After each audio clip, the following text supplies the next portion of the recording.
귀하고 복된 성일에 주님 앞에 나오신 모든 예배자분들 주님의 이름으로 축복합니다.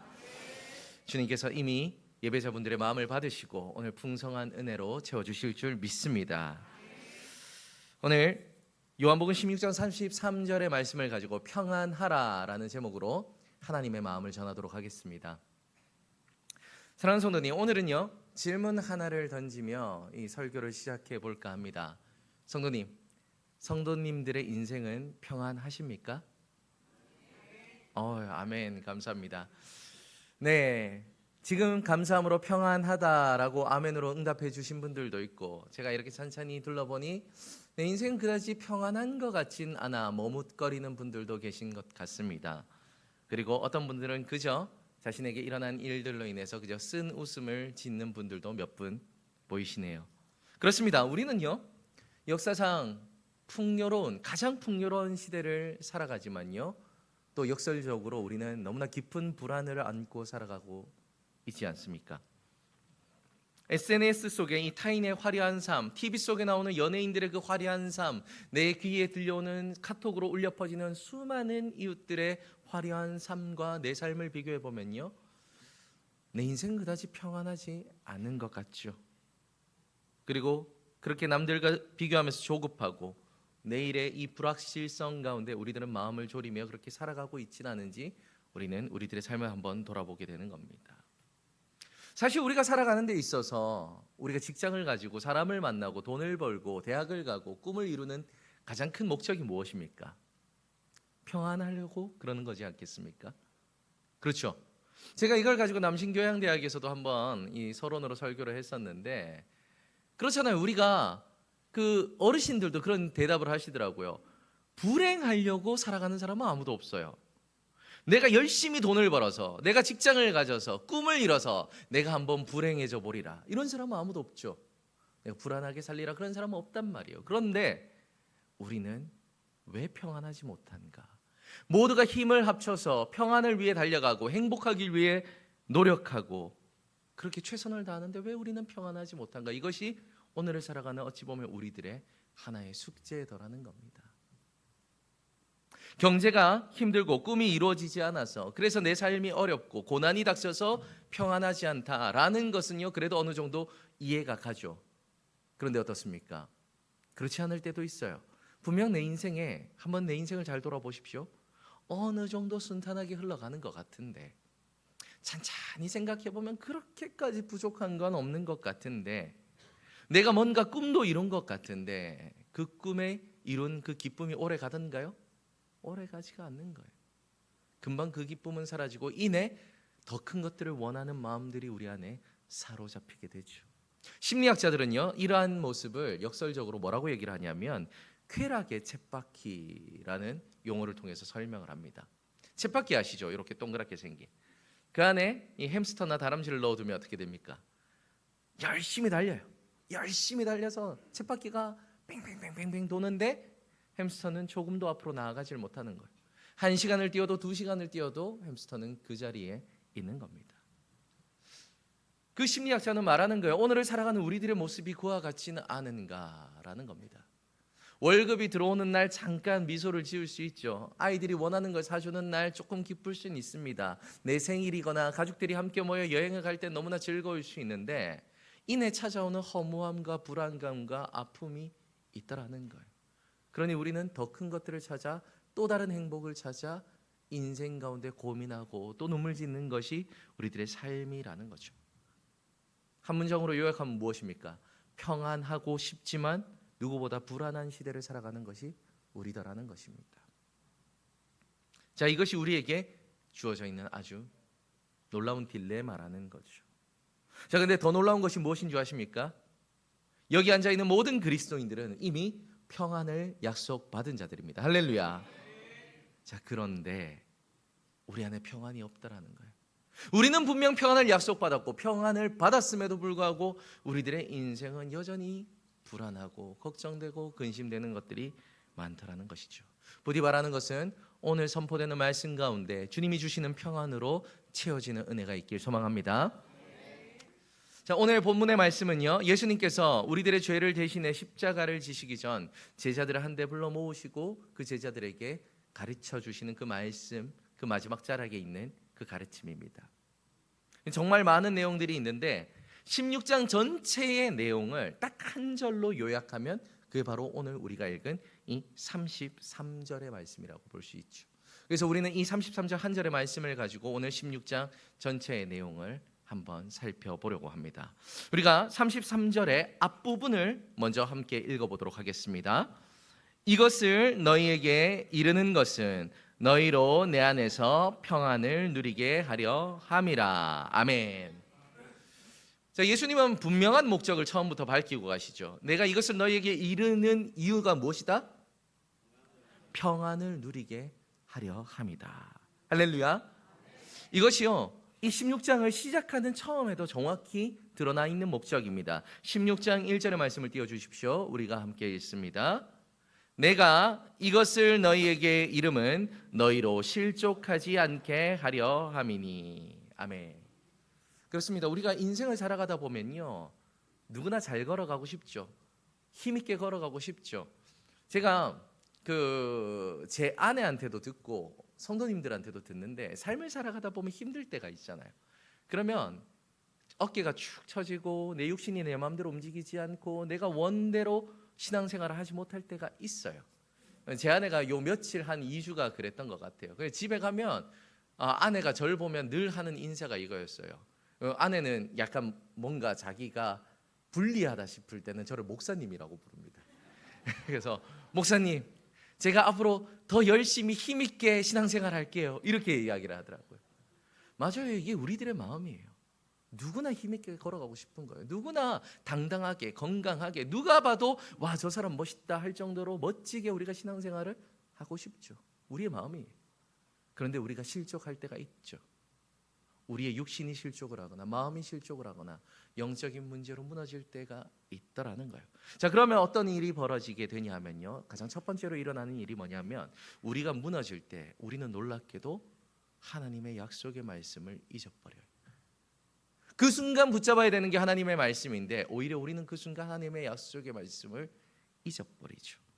그러니 예수님께서 거듭해서 말씀하시는 겁니다. 내가 너희에게 계속해서 말하는 이유는 내가 너희들에게 평안을 주기 위함이다. 할렐루야.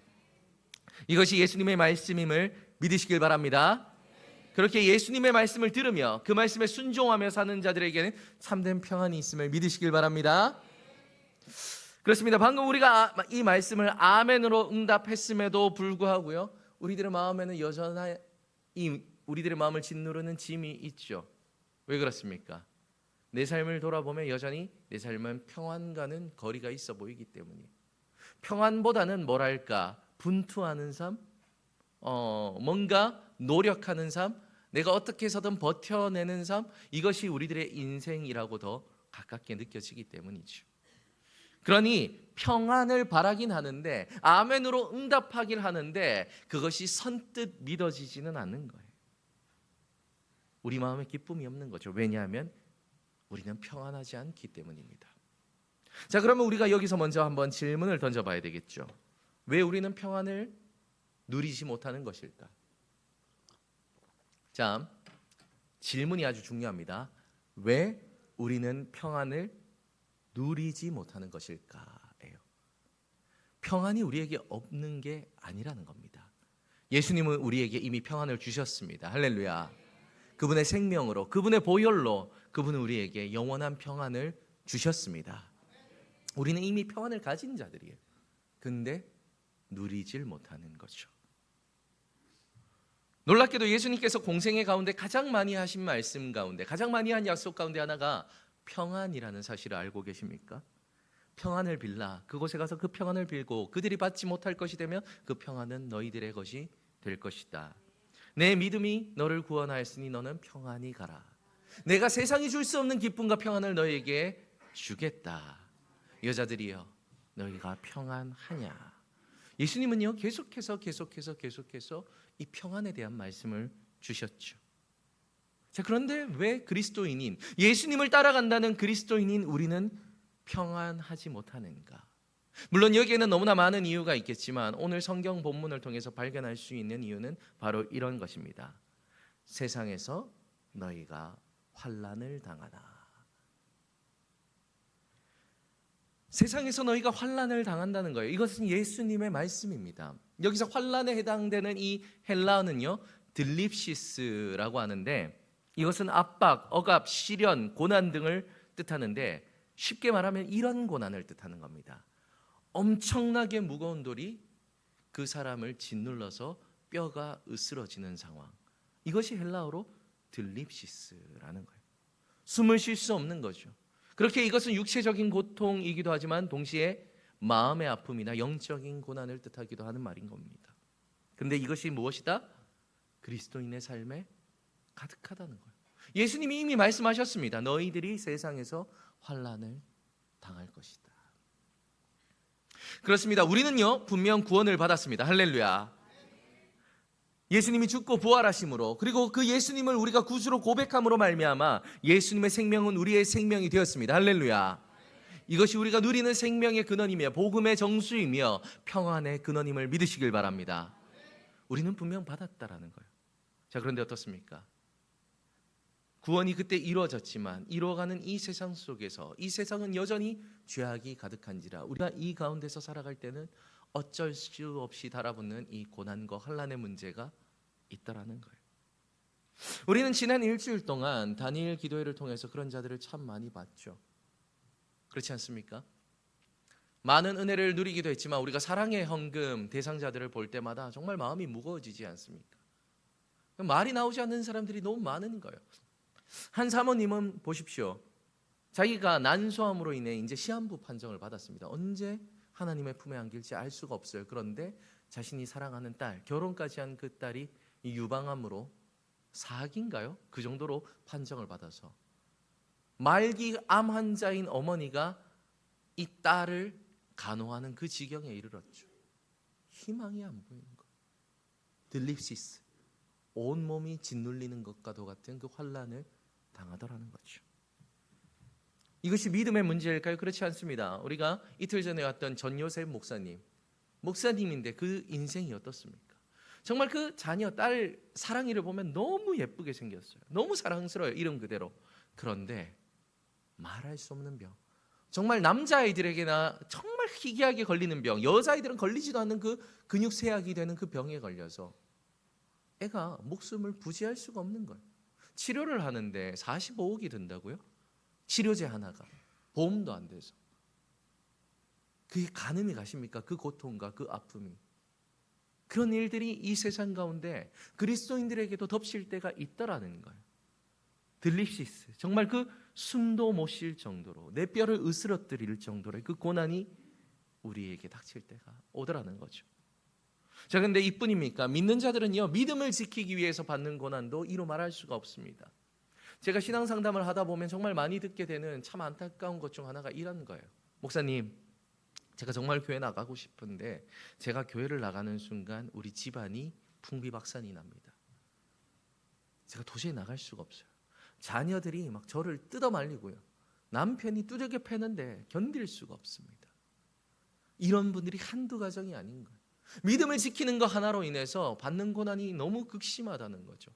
우리 뉴패밀리 때 첫 번째 왔던 임정영 권사님도 그랬지 않습니까? 예수님을 믿는다는 것 때문에 두들겨 맞고 하다가 코뼈가 부러져서 응급실에 실려가고 그런 고난들이 있다라는 거예요. 뭐 이것만 그럴까요? 아니죠. 우리는 코로나를 지나가면서 믿는 자들이 받게 되는 그 고난들을 많이 경험해 보지 않았습니까? 청년들이 직장에서 받게 되는 그 질시와 시기 어린 눈과 정말 사람 취급도 받지 못하는 그런 일들을 우리는 경험하죠. 그렇습니다. 이런 고난이 또 있는 거예요. 예수님을 믿는다고 고백하는 순간 세상 사람들로부터 받는 고난도 있는 거죠. 사람들이 어떻습니까? 우리가 그리스도인이라고 밝히는 순간 눈빛이 바뀌어요. 간첩도 그렇게 보진 않을 거예요. 근데 내가 그리스도인이다, 목사다라고 하는 순간요, 사람들은 사람을 보지 않는 것 같은 혐오스러운 표정으로 바뀐 자들이 있죠. 전 그럴 때마다 참 가슴이 아픕니다. 제가 어린 시절 때 아버지의 손을 붙잡고 어머니의 손을 붙잡고 식당에 가면요, 저는 사실 늘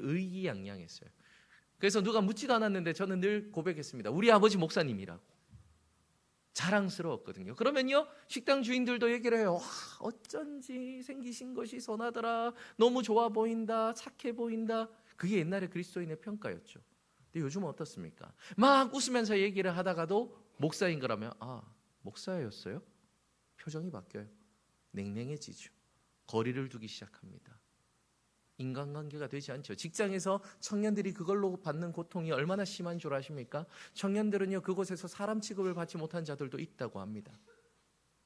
우리가 예수님을 믿는다라고 고백함으로 인해서 세상으로부터 받는 고난이 있다라는 거예요. 이외에도 우리에게는 너무나 많은 고난이 있습니다. 인간관계, 가정, 경제, 친구, 자녀, 모든 문제가 들립시스, 정말 우리를 억누르는데 우리의 뼈마디가 부서지는 것 같이, 때로는 정말 숨이 턱 막히는 것 같은 그런 아픔을 경험할 때가 있다라는 거죠. 자, 그러니 어떻습니까? 그러니 우리가 평안을 누리질 못하는 거예요. 다시 한번 말씀드리지만 우리에겐 이미 평안이 있습니다. 할렐루야. 예수 그리스도라는 평안이 있습니다. 할렐루야. 근데 이것을 누리지 못하는 거예요. 그러니 제가 평안을 누리지 못한다 하면 어떤 분들은요, 이렇게 얘기를 하는 거예요. 목사님, 하나님이 깜빡하신 것 같아요. 저는 평안을 받지 못한 것 같습니다. 그 정도로 잊어버리고 살아가는 거예요. 제가 말씀드린 것처럼 우리가 평안을 누리지 못한 중요한 이유는요, 우리에게 주어진 아주 중요한 진리를 잊어버렸기 때문이에요. 무엇입니까? 하나님이 우리의 아버지라는 진리를 잊어버렸기 때문입니다. 예수님의 사랑의 진리를 잊어버렸기 때문입니다. 성령님이 지금도 우리와 함께 하신다는 그 진리를 잊어버렸기 때문입니다. 그러니 우리는 평안할 수가 없는 거죠. 그러니 예수님은요, 오늘 가르침을 시작하시면서 우리에게 이렇게 말씀하시는 겁니다. 1절과 2절을 제가 이해하기 쉽게 써왔으니 우리가 앞에 화면을 보고요, 우리가 함께 읽어보겠습니다. 시작. 사람들이 너희를 회당에서 내쫓을 것이다. 그리고 사람들이 너희를 죽이며 이것은 하나님의 일이다 라고 말할 것이다. 그런 환난이 올 것이다. 그러니 너희가 낙심하거나 무너지지 않도록 이 말씀을 기록했다. 아멘. 그렇습니다. 예수님은요, 이미 아셨어요. 우리가 어떤 고난을 당하지, 어떤 슬픔을 당할지, 우리가 어떤 고민에 빠질지, 그래서 우리가 얼마만큼 무너질지 예수님은 아셨던 거예요. 제자들의 아픔과 우리들의 아픔을 아셨던 거죠. 그래서 우리에게 하나님의 말씀을 주신 줄 믿으시길 바랍니다. 그러니 우리는 어떤 순간에도 하나님의 말씀을 붙들고 살아가야 되는 줄 믿으시길 바랍니다. 그 말씀을 듣고 읽고 묵상하며 우리는 그 안에 녹아있는 예수님의 사랑과 하나님의 마음을 읽을 수 있어야 되는 것이죠. 자, 이런 가운데서 예수님은 우리에게 이런 말씀을 하시는 겁니다. 이제 성령님의 일을 알려주시죠. 이제껏 내가 너희와 함께 있었지만 이후로 성령을 보낼 것이다. 아멘. 성령님이 우리와 세상 끝날까지 함께 할 것이라는 그 약속의 말씀을 예수님은 우리에게 주신 겁니다. 자, 그럼 우리는 질문해 볼 수 있는 거죠. 성령님이 그럼 우리에게 오시면 어떤 일이 벌어지게 되는 것일까? 귀신을 쫓게 될까요? 기적을 일으키게 되는 겁니까? 예언을 하게 되는 걸까요? 물론 이것이 모두 성령님의 역사이지만 오늘 예수님은 다른 이야기를 조금 하십니다. 8절의 말씀을 우리가 함께 읽습니다. 띄워주십시오. 성령님이 오시면 죄에 대하여, 의에 대하여, 심판에 대하여 세상을 책망하시리라. 아멘. 그렇습니다. 성령님이 오시면요, 죄에 대하여, 의에 대하여, 심판에 대하여 세상을 책망하십니다. 놀라운 것은요, 이것이 바로 우리가 평안에 이르는 첫 번째 발걸음이라는 거예요. 우리의 죄를 성령님의 충만하심 가운데 회개하라는 겁니다. 그렇습니다. 우리의 인생이 왜 고달플까요? 우리의 인생이 왜 고난이 가득할까요? 왜 예수님이 주신 평안을 누리지 못할까요? 이유는 단 한 가지예요. 우리의 죄가 여전히 우리를 누르고 있기 때문이죠. 벗어나질 못하는 겁니다. 그러니 우리가 그것을 해결하고자 환경에서 찾고 사람에게서 찾고 돈에게서 찾은들 답이 없는 거죠. 우리가 회개함으로 기도하고 감사함으로 주님 앞에 나아간다면 모든 지각에 뛰어난 하나님의 평강이 우리의 생각과 마음을 지켜주실 것입니다. 그러니 이것이 진리인데 이 죄는 무엇입니까? 그런 하나님과의 관계를 무너뜨리는 거예요. 그러니 우리가 평안할 수가 없는 것이죠. 제가 정말 안타까운 것은 뭐냐면 오늘날 한국 교회 가운데 이 회개 기도를 참 수준 낮은 영성으로 평가하는 경향이 있더라는 거예요. 이렇게 이야기를 하는 거죠. 회개 기도는 초신자들이나 하는 것이다. 이제 우리는 그 다음 단계로 나아가야 된다. 회개가 아니라 하나님의 사랑을 누리고 예수 그리스도의 복음을 누려야 된다라고 얘기를 하는데요. 일견 맞는 말씀처럼 들리지만 아닙니다. 그렇지 않습니다. 우리의 모든 신앙은 회개에서부터 시작되어야 됨을 믿으시길 바랍니다. 왜 그렇습니까? 우리는 오늘도 여전히 죄를 짓는 존재이기 때문이죠. 예수님 분명 말씀하시죠. 형제에게 노하는 자마다 심판을 받고 얼간이라 멍청이라 부르는 자마다 이 공회에 불려갈 것이고 미련하다고 라가라고 욕하는 자들은 지옥불에 떨어질 것이다. 너희들이 마음으로 음욕만 품어도 너희들은 죄를 짓는 것이다. 미워하기만 해도 살인을 하게 되는 것이다. 이것은요, 예수님이 우리를 정죄하기 위함이 아니에요. 예수님은 너희들이 그렇게 더러운 사람이다라고 말하기 위함이 아닙니다. 예수님은 이것을 통해서 우리의 본질을 깨닫도록 하는 거예요. 우리 스스로는 그 어떤 선도 이룰 수 없는 본질을 알아야 된다는 거죠. 그러니 어떻습니까? 우리는 회개해야 되는 겁니다. 날마다 죄를 짓기에 그 죄를 이길 수 있는 것은 회개밖에 없기 때문이죠. 이것이 유명한 영성가인 찰스 스펄전 목사님의 영혼을 건 부르짖음이었어요. 계속되는 회개만이 죄를 이길 수 있다. 우리의 힘은 죄를 이길 힘이 없지만 하나님은 가능하십니다. 할렐루야. 그렇게 우리는 계속해서 회개함으로 나아가 우리의 죄를 하나님께서 해결해 주시는 그 은혜를 누리고 그 관계 회복 속에서 예수님의 평안 안에 거하게 되는 거죠. 그러니 회개야말로 우리가 평안으로 이르는 첫 번째 걸음인 것입니다. 그리고 예수님은 제자들에게 이와 같이 말씀하십니다. 16절의 말씀을 함께 봤습니다. 조금 있으면 너희가 나를 보지 못하겠고 또 조금 있으면 나를 보리라 하시니. 아멘. 자, 제자들은 이 말을 듣고 아무도 이해하지 못했지만 우리는 알죠. 2000년이 흐른 시간 가운데 우리는 이 말씀이 무슨 의미인지 압니다. 이 짧은 말씀 가운데 예수님의 보혈이 녹아 있습니다. 그분의 눈물이 녹아 있고 그분의 질고가 녹아 있습니다. 우리의 죄를 대신해서 죽으시고 부활하신 그 은혜가 녹아 있습니다. 그리고 우리는 예수님을 구주로 고백함으로 그 생명을 누리게 된 줄 믿으시길 바랍니다. 그러니 예수님은 이렇게 말씀하시는 겁니다. 내가 이제 너희들 앞에 사라지겠지만 너희들은 다시 나를 보리라. 다시 말해 부활의 소망을 너희에게 주리라. 그러니 고난 가운데 슬퍼하지 말라는 것이죠. 그 모든 마음을 담아서 예수님은 이렇게 말씀하시죠. 보라, 내가 세상을 이기었노라. 아멘. 그렇습니다. 예수님은 이미 승리하셨습니다. 그분의 죽고 부활하심으로 그분은 죽음을 이기셨고 죄를 이기셨고 그 부활의 승리는 오늘 우리의 승리가 된 줄 믿으시길 바랍니다. 이것이 우리가 오늘을 믿음으로 살아갈 수 있는 신앙의 근거가 되는 것입니다. 자, 여기까지 아멘으로 응답했음에도 불구하고 많은 분들의 표정이 여전한 것은요, 여전히 우리가 이 평안 앞에서 두려움이 있기 때문인 거죠. 이런 두려움입니다. 목사님이 저희들과 만난 지 1년밖에 되지 않아서 잘 모르시겠지만 그거 아십니까? 평안에 대한 이야기를 저희는 지난 40년간 들어왔습니다. 그런데 우리는 여전히 평안하지가 못합니다. 여전히 문제가 가득하고 목사님의 그 말씀과 하나님의 말씀을 아멘으로 순종하고 싶지만 지난주에도 문제가 있었고 지지난주에도 문제가 있었습니다. 그러니 내 인생은 바뀔 것 같지가 않습니다. 도전하기가 힘들고 두렵습니다 라는 마음이 있을 거예요. 그렇죠. 누구나 그럴 겁니다. 인생을 눈앞에 두고 담대할 수 있는 사람은 그다지 많지 않을 거예요. 그럼에도 불구하고 성경은요, 계속해서 우리에게 평안하라 말씀하시죠. 그 이유를 어떻게 하면 잘 설명할 수 있을까 했을 때 우리에게 알려진 아주 중요한 책의 이야기를 통해서 우리는 그 이야기를 나눠볼 수 있을 것 같습니다. 그것은 바로 우리가 잘 아는 철로 역정이라는 책입니다. 17세기 영국의 작가이며 침례교 설교가인 이 존 버년이 쓴 소설이 바로 이 철로 역정이죠. 이 내용은요, 멸망의 도시에 사는 이 크리스천이 인물입니다. 우리를 빗대는 거죠. 그 크리스천 기독교인이 무거운 죄의 짐을 지고 천성을 향해 나아가는 그 내용이 이 철로 역정이지 않습니까? 이 과정에서 크리스천은 정말 많은 일을 경험하죠. 멸망의 도시를 떠나 죄의 짐을 지고 전도자를 따라가는데 너무나 가기 힘든 좁은 길을 때로는 걸어가게 되기도 합니다.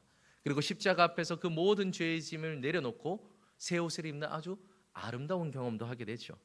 그런데 거기서 그의 여정은 끝나지 않아요. 천성으로 가는 그때까지 크리스천의 여정은 아직 많이 남아 있습니다. 그러다 보니 아볼로온과 싸우기도 하고 허영의 시장에서 낭패를 경험하기도 하고 절망의 거인들을 만나서 그 앞에서 절망하기도 하는 등 여러 가지 이야기가 있죠. 제가 그래서 철로 역정 이야기를 다 하면 오늘 점심을 먹을 수 없기 때문에 아주 중요한 포인트만 오늘 나눠보려고 합니다. 그것은 바로 시련의 언덕이라는 그 에피소드입니다. 자, 시련의 언덕이라는 이 험난한 고개를 힘겹게 넘어서자 그가 바라보게 되는 건요, 순례자들의 쉼터인 아름다운 궁전을 보게 되는 거예요. 그러니 이 크리스천은 너무 기뻐서 그 궁전에 가기 위해서 막 뛰어갑니다. 그러다가 그가 급히 탁 멈춰서게 되죠. 왜냐하면 그 아름다운 궁전으로 가기 위해서는 아주 좁은 숲길이 있는데 그 숲길로 들어서려고 하니 양쪽에 너무나 무서운 사자 두 마리가 으르렁거리고 있었기 때문에. 그러니 크리스천은 판단을 한 겁니다. 와, 내가 저 길로 들어가면 저 사자들이 나를 찢어 발겨 죽여버리겠구나. 나는 저 길을 도저히 갈 수가 없다. 주춤 물러서는 거예요. 그때 안에서 한 문지기의 목소리가 들려옵니다. 괜찮습니다. 걱정하지 마십시오. 그 사자들은 묶여 있으니 그냥 오시면 됩니다.